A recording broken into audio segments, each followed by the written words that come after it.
Hello, good morning. This is Kiki, and you're welcome to the L137 show by Kiki. I hope you're all doing great. I just wanted to thank all of you for your lovely support whilst I was with Bishop Joel. Thank you so much, and I loved your calls and all your questions, and you were so amazing. Thank you. Now, this is me having my own show. I'm here to tell you about my testimonies and how I came out of a lot of them, and maybe my story as well will help you come out of your stuff as well. I would just start from where me and Bishop ended when he interviewed me. I was telling him about certain things that I've been through and certain things that God got me out of. And I didn't finish. So I needed to finish and let you guys know how I begin to receive, so you can also begin to receive. I'm just going to summarize what me and Bishop talked about. As life hit me, I had an accident, and God basically took over and brought me out of it. I'm just going to begin from when I became born again, because that's where we got to with Bishop. So basically I, after the accident and after all the commotion in my life, I had a period in time whilst I wanted to cause suicide. I didn't want to live anymore because I thought whatever was happening to me was due to punishment or something. So life was just too dark for me. I just didn't want to continue to live. But as I'm going to say that, sometimes the enemies, because they see that there is a future, there is a bright future in your life, they try their best to stop you from reaching your goals. So they will try and let you cause suicide. They will try and let things happen to you that would not make you feel like you can move on in life. But God said, listen, you can stumble, but I will never make you fall. So he never made me fall. But I stumbled a lot of times. But I'm sitting here today because of his miracles and his grace and his might and power upon my life. And his plan for my life was great.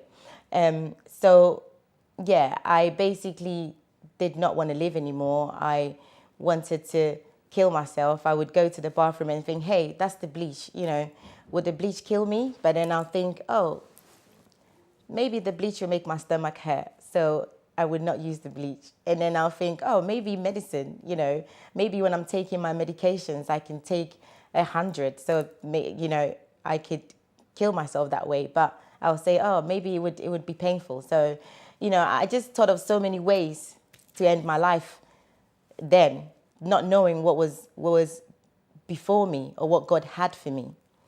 The only way that I got to live again, the only way that I saved this life that I'm living today was through my children. Because I said to myself, I am not going to live for myself anymore. I'm going to postpone my killing until my children grow up, until I basically take care of them and then they are older, and then I can kill myself. So I postponed it at that moment in time. But then God had a plan for me to see things that way. When I started to think, I told Bishop, when I stopped thinking about myself and I stopped being selfish and start to think about others and start to think about my children not having anyone, and start to think that if I don't live life, they will probably not be able to live life. So then that is when I basically decided that, listen, I have to live purposely for them to live. So that is what I ended up doing. I started to live so they can live. I started to take care of them. I started to try my best to walk again, to start doing things again. But one thing that I realized that I was not doing is going out there. My social life was gone. I did not want to go to shopping, because I feel like when I go to the shops, they are fitting things that I would like, that moment in time I would not be able to wear. And that shopping is a major depression in my life. And I realized when I go out with my friends or go to shopping with my friends, I feel like, oh my gosh, they can choose whatever they want to choose. But at that moment in time, you know, me, like in my crutches and all that, I could not choose nothing. So shopping became a depression in my life. So I stayed away from shopping. I stayed away from everything. I basically would stay in my room the whole day. The only time I come out is when I'll feed the kids or make sure they have a bath, and then I go to bed. I go to bed at 6 in the evening. I put them to bed at 6 and I go to bed at 6, and I stay in the room till 7 in the morning. And that was my life. I would basically look out in the window and think, how would I get there? Like, I see people, I see movements and people living their lives. And I thought, oh my gosh, like, how would I make it there one day? Like, how would I get out there and live life again? Because I then thought that my life was over. I see the outside, but then I stayed in the dark. And then today I realized that is what the enemy would have wanted. You know, with the accident, with things that was happening, with my depression, because I was highly depressed. And I did not even realize that I was that deeply depressed doing all that. But God had a purpose. The enemies didn't want me to come out. They wanted me to stay in there. So they will be the ones that would come and feed me and pretend to be the good people in my life that are coming to save it. You know, they didn't want me to come out with what God had inside of me. And this is what some people out there is going through. Listen, the enemies will confuse you. You know, you will feel like outside or going out or having life is not for you anymore because of whatever an accident has done or because of whatever sickness has done. But the enemy is a liar. You basically have life. God said, I have given you life and I've given it to you more abundantly.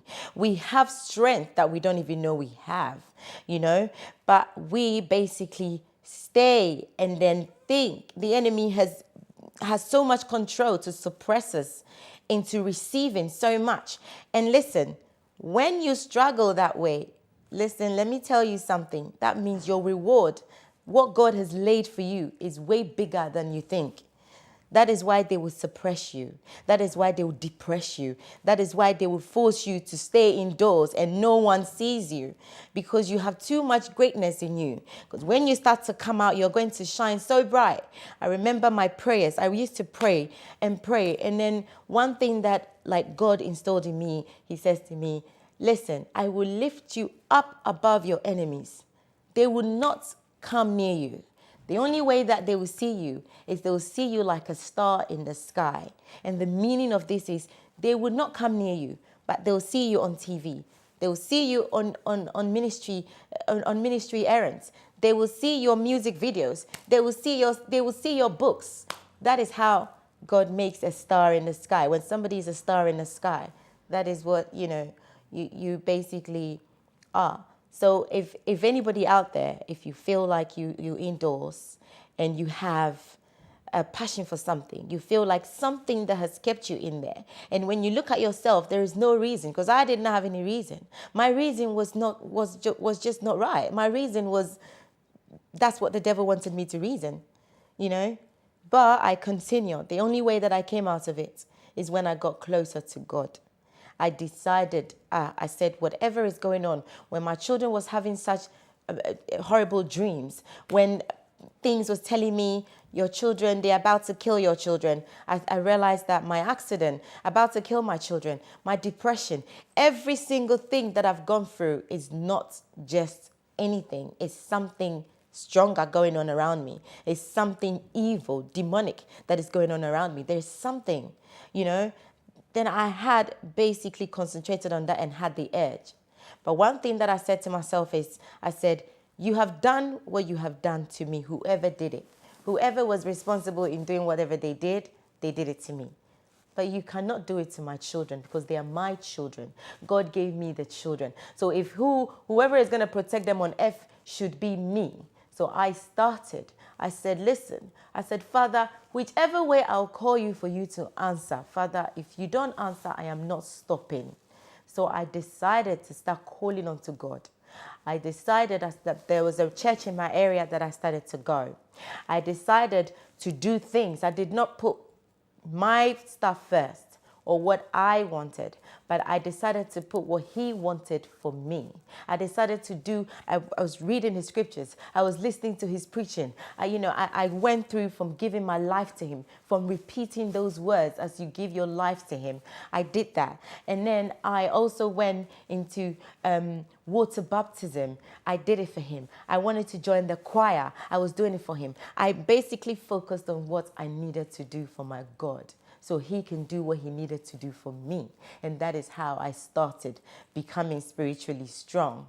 I just left everything, friends, relationships. I just left everything. And solely gave my whole spirit, my being, my voice, my everything to the man upstairs. I just gave it to him. I said, God, I am yours. You created me. You said I am your masterpiece. You said that I have a great future. I just gave everything to him. I closed my eyes and I saw two paths. And I said, Father, I have gone down this path. And where has it ended me? It did not end me anywhere. It ended me in destruction, accidents, depression. It ended me in so many things that I did not even want or wanted to live with. And I decided that, Father, take the wheel. Father, take the wheel. I'm taking your hand. I imagine him standing in front of me and holding my hand and saying, let's go, my daughter. I'm taking you through this path now. I said, Father, my choices are not mine anymore. I'd have no right. I have no authority. I have nothing to make any choices. I would not make my choices. I will allow you, God, to make my choices for me. And then he began. He started to direct me. You listen, I started to call him in my room, day and night. I would fast in the day and pray all night. I would lay on the floor and say, Father, if you don't answer me, I am not stopping until I can hear you, until I can see a change, until something is going on. But then as time goes on, I was still going to my church in my area, up and down. I was just getting to know him. I was just doing what he wanted me to do. When I even baptized, when I had water baptized, I was now focusing on how to receive my tongue, and the tongue wasn't coming. I was praying and saying, Father, how would I receive this tongue? I need to receive this tongue, because I heard and read in the Bible that when you receive your tongue, this is like a direct communication to the heavens. When you receive your tongue, this is direct communication to God. And this is a language that the enemies would not even hear you speak, because they do not understand it. This is like something that God, if something is happening spiritually, if somebody is done anything spiritually, there's not everything that we see the enemy do. They are spirit. They do things underneath things. They do things underground. They hide things. So it's not everything that we do that that we see. So when we actually speak in tongue, we speak spiritually. We speak on understandable language. This is a language that is only the God in heaven. It's only the spirit. It breaks things in the spirit. As we basically do not know what they do to us in spirit, that is the reason why they would not hear how we break it in spirit as well. That is why we speak into the atmosphere in spirit. So I wanted to receive that tongue. I wanted to have it. I wanted to receive it.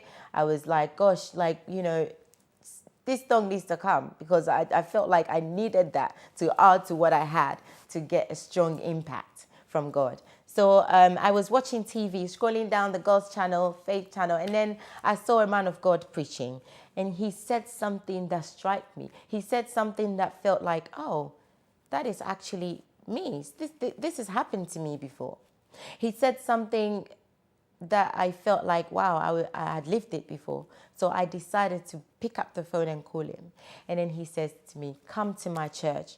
And then he says to me, there is certain things that you are going through. And what you've just told me is just not something that you should sit there and sort of like play with. But come to see me at church. So I went to church. When I went to church and I told him whatever it was, he said, start Deliverance with me. I loved the church because it was prayerful. They just prayed and prayed and prayed. And that is when I received my love for prayer. That is when I received the strong impact. That is when I received the